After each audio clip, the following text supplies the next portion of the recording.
Quarter clock. We're recording. All right. So last time we covered, this is extra sticky today. Last time we covered the second cervical vertebrae, what? Did it just replace? Oh no, it didn't.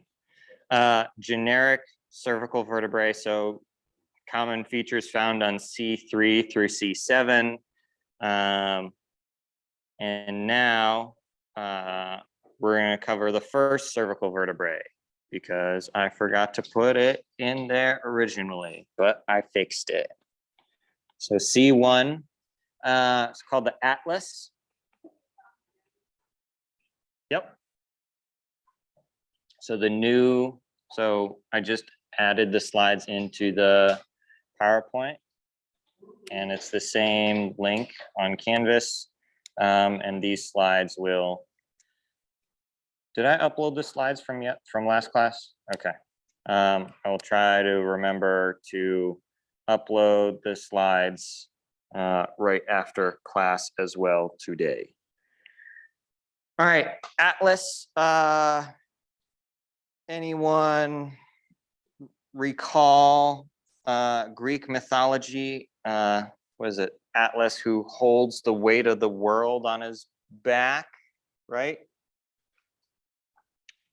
That's where we get the name of this particular cervical vertebrae. You can see that if we look at, we have on the right-hand side a superior view. Let's see. Andrew, do you want to label for me? I will give you, so we've got some dots here, right through there. Give me, what are these dots representing that I just drew? Yep.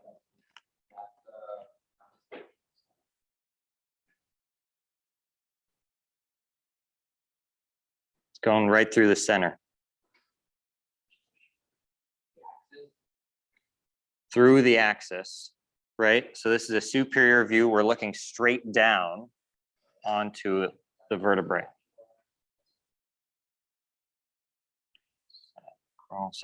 Yes, sagittal plane, also known as the midline.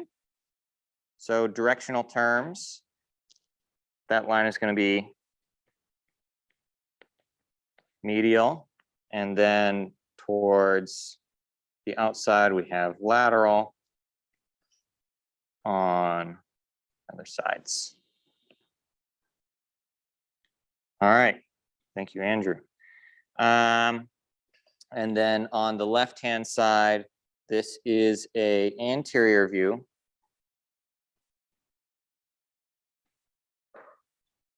Grant, you want to give us some orientation for which side is superior, which side is inferior? So this is an anterior view on this left-hand side, excuse me. So give me some directional terms for this vertebrae.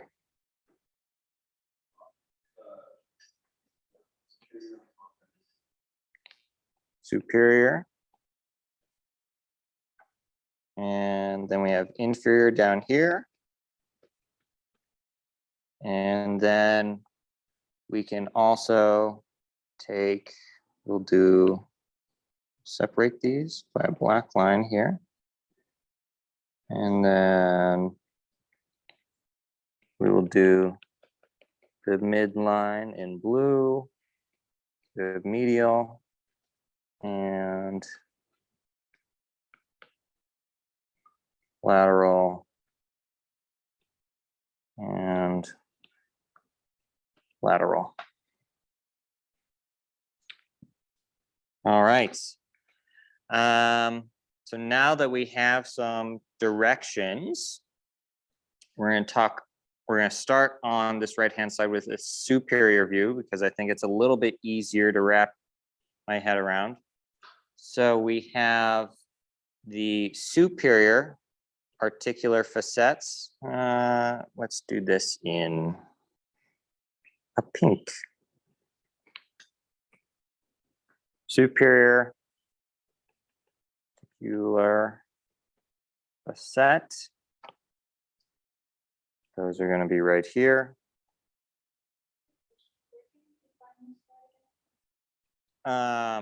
So it's on the PowerPoint on Canvas.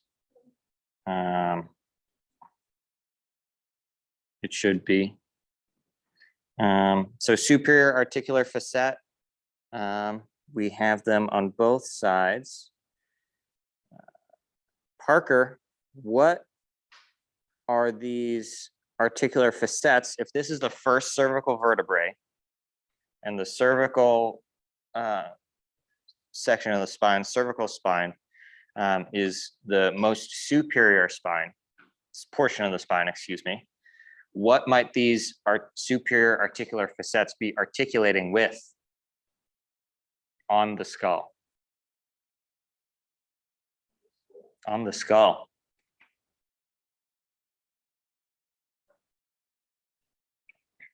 There's some condyles next to that foramen magnum. What are those called?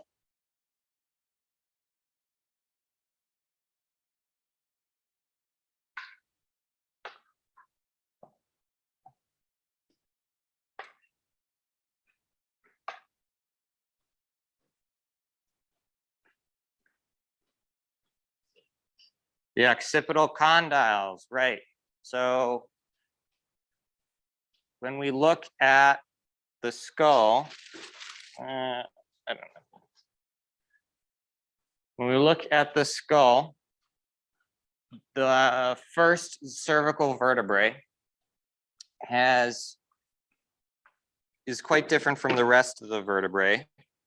It's quite wide and has those nice large condyles. And if we look on our skull models, I would encourage you to find C1 vertebrae and just plop it on and see how it articulates, because the superior articular facets are going to articulate with these occipital condyles right here on your skull.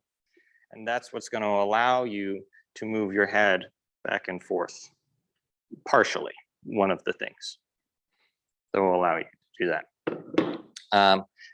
But so the axis is holding up your skull on your spine. It's that first vertebrae that quote unquote attaches or articulates your skull with your spine. And so that's kind of why we have to have those facets. A little bit larger and where they are in order to articulate with those occipital condyles. Then we have something familiar. Tim, these holes that are lateral to the superior articular facets, what might those be called? Thank you. Transverse foramen. Let's erase that here. Let's get it better.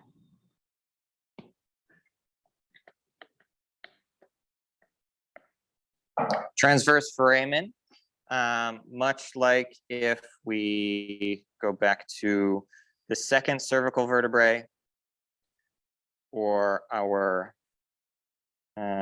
generic cervical vertebrae, they both have transverse foramen. So we can see that on both of those. We then also have a facet joint.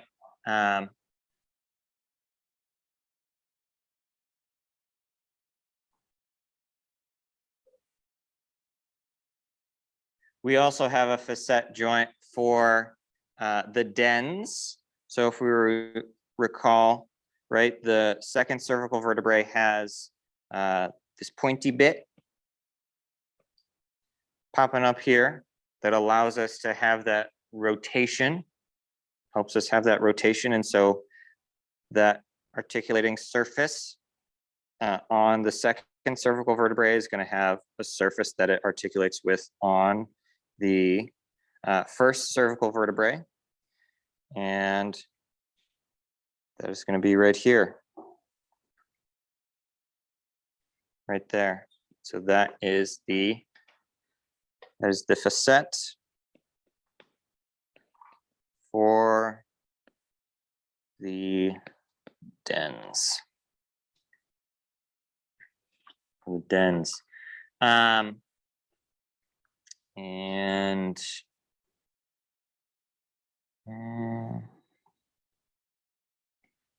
Let's go, Michaela. We also have transverse processes.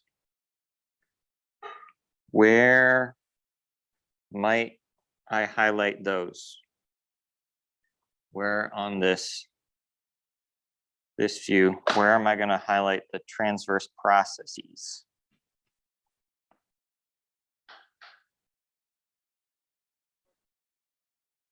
Lateral part of the bone. You want to give me a structure that we might have already labeled that I can reference?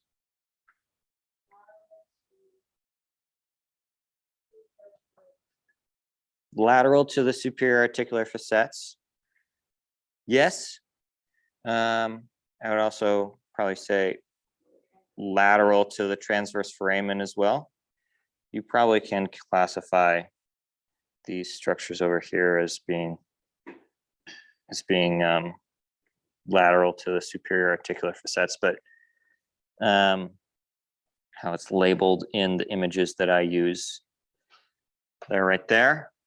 And so those are going to be the transverse processes. I'll label this here.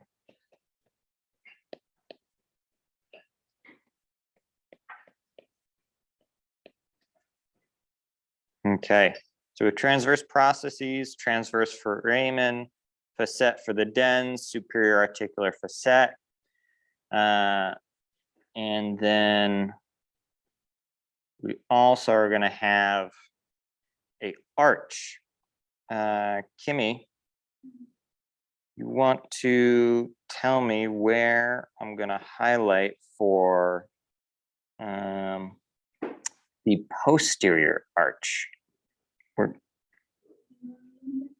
So you're going to kind of direct me on where you think the posterior arch is in this image. Medial to the superior articular facets. Yeah, sure, we can go with that. So medial, there's that posterior arch, much like the lamina or the vertebral arch in the other vertebrae. There is in the first cervical vertebrae, it is not called the vertebral arch. We just call it the posterior arch because we have two arches in this first cervical vertebrae. So that's posterior arch. So Roz, if I have two arches, one of them is posterior, what might the other one be? Anterior arch. So then where might I find the anterior arch?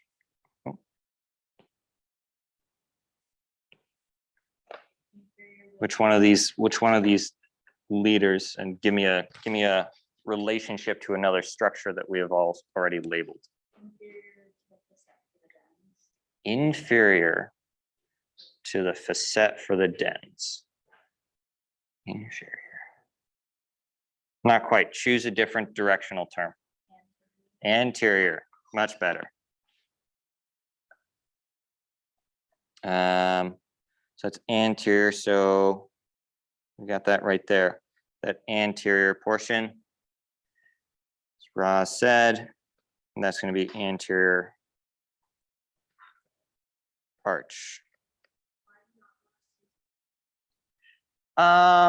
Because let's look at this anterior view. Inferior would, I think, be incorrect, because on a inferior, if we're saying it's inferior to that facet for the dens, the facet for the dens comes all the way down to kind of this bottom portion of the first cervical vertebrae on the anterior portion. And so then you would effectively be saying a structure that is right there, which on the first cervical vertebrae there isn't. And so it's just on this superior view, we have medial and lateral, but we also have in the y-axis, we have, let's do this. We have posterior and anterior. And so while I think it would just be incorrect to say it. All right. So yes.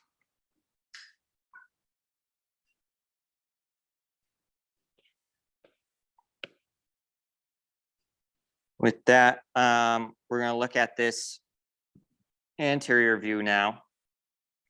So we're going to label here, peeking out from, what color was that? That was like a teal.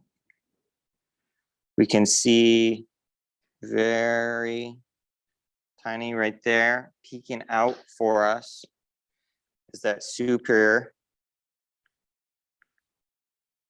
articular facet. Chloe, we have a superior articulating facet.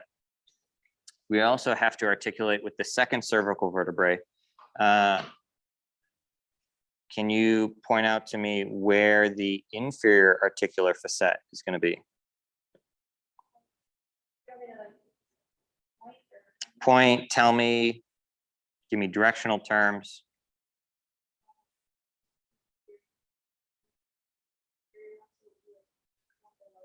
One below it.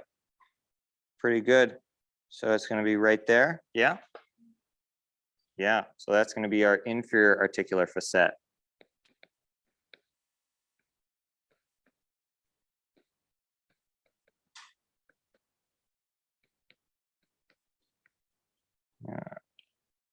Ms. Powell, can you tell me what this arrow is going through right here? Yep, the transverse foramen. So we can see it's poking through that hole, and that's that transverse foramen. And then let's see here. Just orange, yellow, light blue. Oh, I don't have a green. Okay, green. So then this portion right in front here.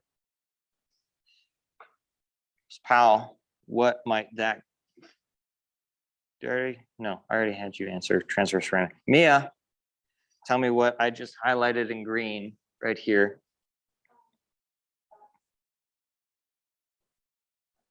Yep, that's the anterior arch, because we're looking at anterior view. Superior, inferior, transverse foramen, and last one, Bree. You want to tell me? I'll do a gray. What? Oh, you probably can't see that very well.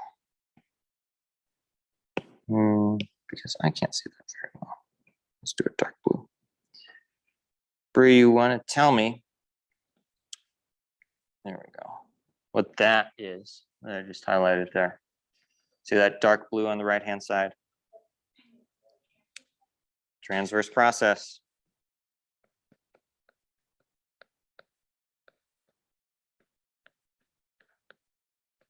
All right, transverse process. Okay. Any questions on the first cervical vertebrae? There's a couple of structures different, doesn't really have a body, unlike other vertebrae. It's whole and it has a special job because it is the first vertebrae to articulate with the skull. Holds it up.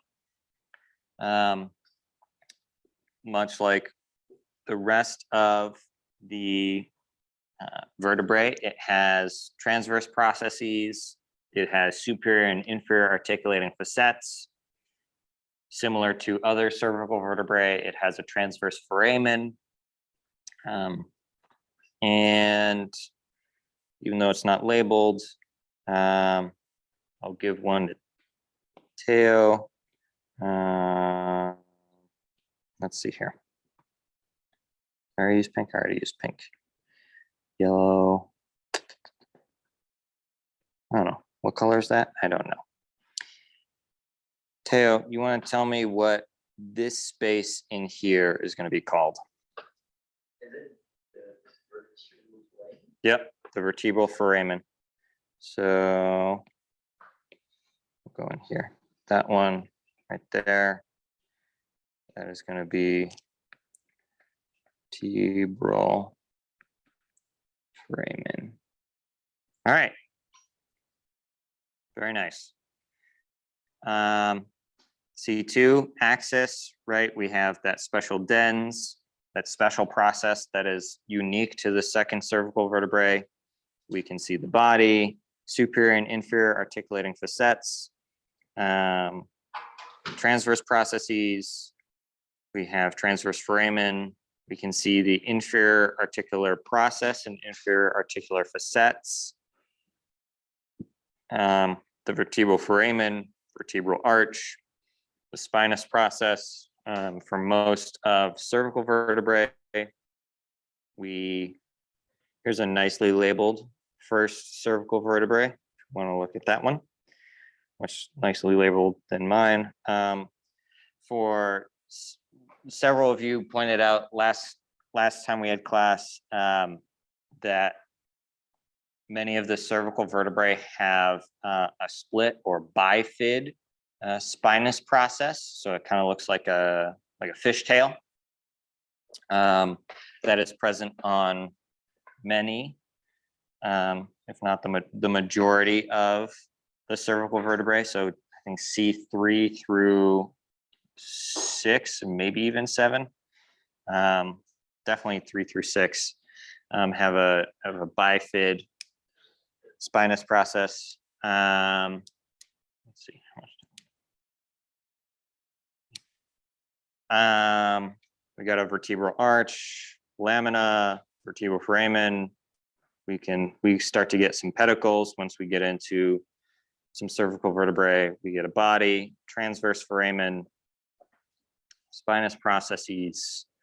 We get what am I missing? That's it. All right. There's a more nicely labeled.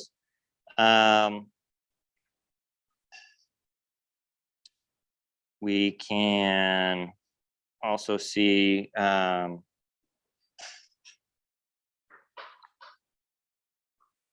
of went over that stuff. There's reiteration. We'll go over one more vertebrae. We'll label one of these. So we'll start with our orientation here. This is hold on, let me back up. Before I move on, does everyone kind of get a grasp on cervical vertebrae? No lingering questions? All right. So we're going to go ahead and we'll start off with labeling directions right here. So on this right-hand side, we have a thoracic vertebrae. It's the second section. So generally these are T, oh, this is black. T1 through how many thoracic vertebrae do we have, Andrew?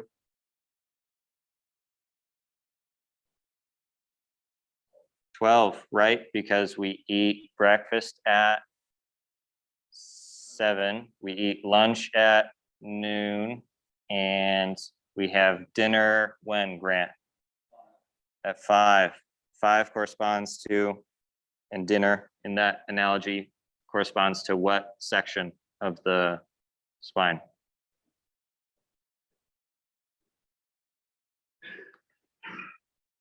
Lumbar. We'll get to that. I don't think we went over that yet. Good. Cervical, thoracic, lumbar. So, oh, whoops, I was thinking about lumbar. T1 through 12. 1 through 12. So, first thing we got, labeling our directions here on this right-hand side. We have superior, we have inferior, we have a, let's make it a little bit darker, dotted line through here, and that is our midline, and we go lateral from the midline. Okay. And then we'll do one more here. Do this in purple. This is the right side, and this is the left. Right, so we're looking at patient right. It is flipped from our regular directions. So, Parker, tell me what this large structure is right here. That is the body, yes. Body. And then we see, oh, no, that's pen, oh, highlighter, there we go. Tim, this process that's coming laterally that I'm highlighting right now, what process is that? Yep, the transverse process. And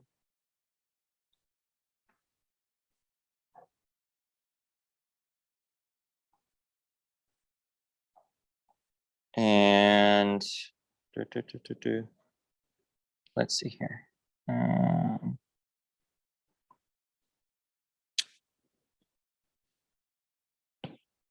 We'll do Roz. What might this structure be right here? There you go. Very good. I'll highlight that on the, this is a lateral image over here. Lateral. Superior articular process. Correct. Superior articular process. Okay. Then we have this process back here. That's orange. Chloe, what might this be back here?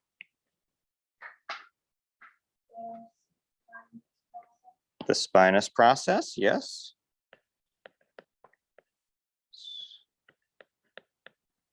Spinous process, all right. So now we have We have kind of our big ones that we've talked about previously, right? We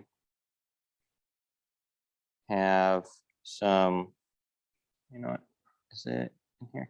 Okay. One more. We're gonna do Kayla peeking out just beneath right here, right up under here, is another articular articulation. We already have our superior articular process labeled. So what might these be? Yep, so we have inferior, on this image, what we can see is the inferior articular facet, right?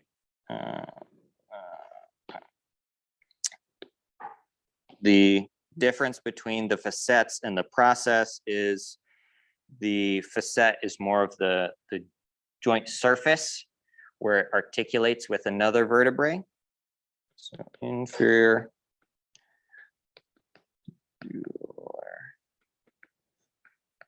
facet, inferior articular facet. That facet, the difference between the facet and the process is kind of the bony portion. The facet is where it actually articulates with the other vertebrae. All right, and so we have a couple of other leaders here on this image, and one thing that is unique to thoracic vertebrae is that it also articulates with our rib cage, and so our ribs attach or articulate with some of our thoracic vertebrae. And so we have a couple of areas where they can articulate.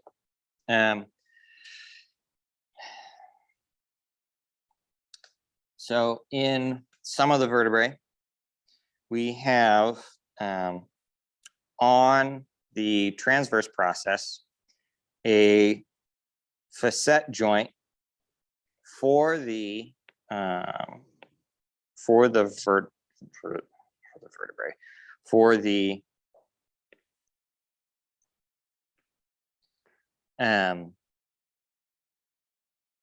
ribs. Gosh, early. So we have one right here. And so that is going to be the costal facet, a costal facet.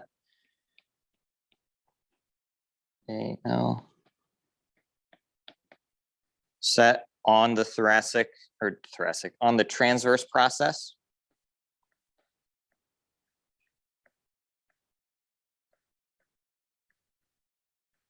I think for our purposes in this class, we're just going with, I don't think I'm going to have you note each individual one, but you should be able to identify that they are costal facets. So costal facet on the transverse process, we have peeking out on this more lateral side on the body, near the body. We have the inferior, that's too light.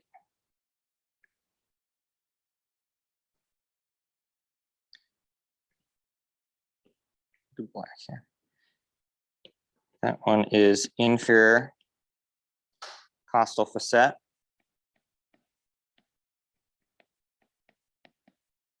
And Mia, if that's an inferior one, we also have another facet that is a little bit higher up. It's right there, that orange circle. There you go, superior costal facet. All right. I think you should just kind of know the general locations where the costal facets are when I bring out some of the vertebrae. You should be able to kind of point out where they're articulating and kind of know the different portions. All right, that's what's that's gonna end lecture. Yeah.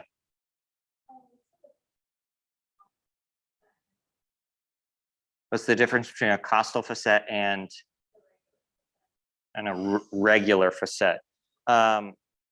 So the difference between these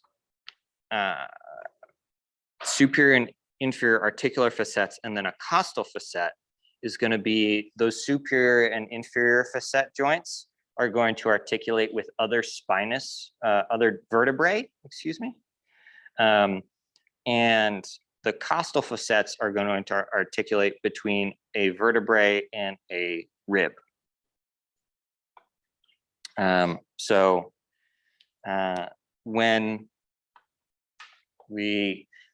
what I would advise you, look at some of the relatively whole skeletons over there and see where the different vertebrae, vertebral facet joints touch each other, and then look where they articulate with the ribs.